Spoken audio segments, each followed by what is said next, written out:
in our print level, we first need to see if our leaf is null, and if it's null, well, we're just not going to print anything. So we're going to do if leaf is equal to null. We will be inside of here, and we'll do a sysout.println, where we have these parentheses, or not parentheses, sorry, we have these quotes, and then we are just going to return. Keep thinking that it should be called leaf, when really we're calling it root. So we're returning actually we're just returning here, because it's void. Otherwise, so else if we're in our first level, so if we're basically at the root, we're just going to want to print out the root. So we'll do else if level is equal to 1, that means we're at the first level. We're going to do a sysout.println, where we print out root.data, and then we also have a comma. Otherwise, we're going to be in another else if statement that we're going to write, and this is for everything else. So else if the level is greater than 1, we're going to recursively go and print our levels. So we're going to say print level, and then we're going to pass in leaf.left, not leaf, sorry. We're going to pass in root.left, and then we're going to pass in the level, the current level, but we need to go down a level. So we're going to do level -1. And then from here, we're also going to do the right side, so print level, where we do root.right, and then we do level -1. And that is going to be our else if.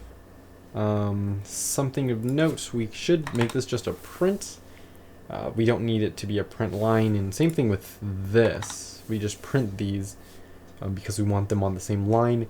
If it's in the same level, if it's in a different level, this print line is going to separate the levels. So that should be all of the code. We can go over it really quickly. Well, let's actually make sure it works first. So we finished our node, we finished our tree, finished all of our methods. Actually, I'll bring File Explorer over right here so I can open it really quickly after it runs. We currently only have input. I'm going to run it and then bring back the file manager, and we can see we have an output text file. So we can open this, and the pre-order seemed to work. The in order, it looks like there is a spacing issue, so we'll go into the in order, and aha, we have a print line instead of a print. So we can update this by running it just like that, and then I'm going to reopen our output text file, and we can see that we have tree, pre-order, and in order. Now the tree by level is all in different lines, and this is because, well, they are in different orders, or I'm sorry, they're in different levels. The order is the same, the level is different. Now if we were to change our actual input to something like this, it would look a little bit different. So keep in mind, this is the output for our current right here. This is the output for when we have our input looking like this. That's the input, that is the output. Now we're going to change our input to be like this. So we're going to run it again, bring back the file manager, and we'll click output.txt, and we can see it looks like this. So this was our first run when we had the different input, and this is our second. And yeah, it looks like it works, and it works well with the pre-order and in-order levels. And for more information on pre-order, in-order, or any of these tree methods, they will be in the playlist linked below the like button. But yeah, that is the code done, complete, and it looks good. So going over it, we have all of our imports. We have our main method, where we are having an output.txt. We in a console, so we're passing this all to a console.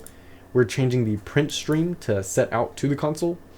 Then we're going to pass in our input.txt to our tree class, and then we're going to print this. I'm sure instead of having tree.toString x here, we actually don't need it there, and instead what we could do is actually go into our method, or a constructor right here, and after it's done reading the file, so after it's done with this while loop, it'll automatically call the toString method. toString x, this should be toString x. So it'll automatically call toString x instead of doing this. So let's delete this. Let's make some more abstraction. And I guess we wouldn't even need that, but let's see if this works. So we'll make this private, toString x. We'll save it. We'll run it. Didn't get any errors. So I'm going to bring back up the file explorer. Look at the output. And the output seems to be the same. Oh, but there is an issue. I don't know if it's with this, but we have an 8 in here when we should be deleting an 8.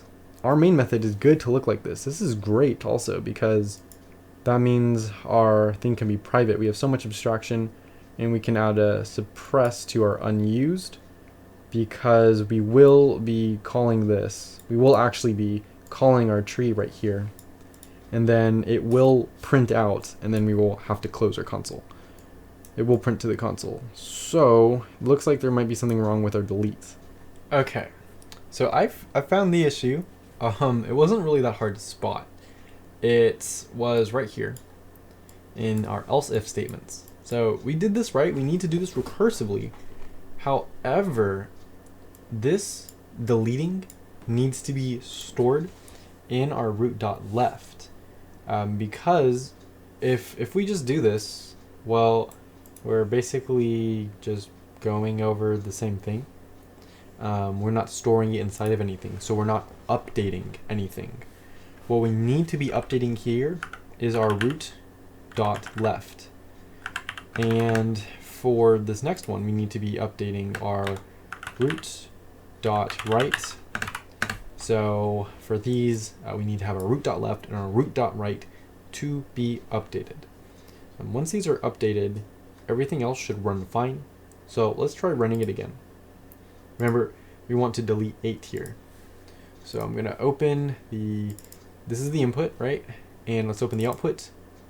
We can see that we no longer have 8. So now the code works perfectly. Let's try changing it to something else. Let's try changing it, as a matter of fact, we'll try changing it back to our original input, which is this. So I'm going to go into our input file. I'm going to copy all this, paste it in here. So it'll look like this. We'll try running it again, opening up the file, output, it'll look like this. So I don't know if we had the same issue with 3 when we first ran this. We probably did. We most likely did. We had to have, because the delete was not actually deleting. It wasn't updating. The problem was we weren't updating our left and our right nodes. But now that these are updated, we've done the assignment, we've done the deleting, and we've done everything. So that is it for this assignment.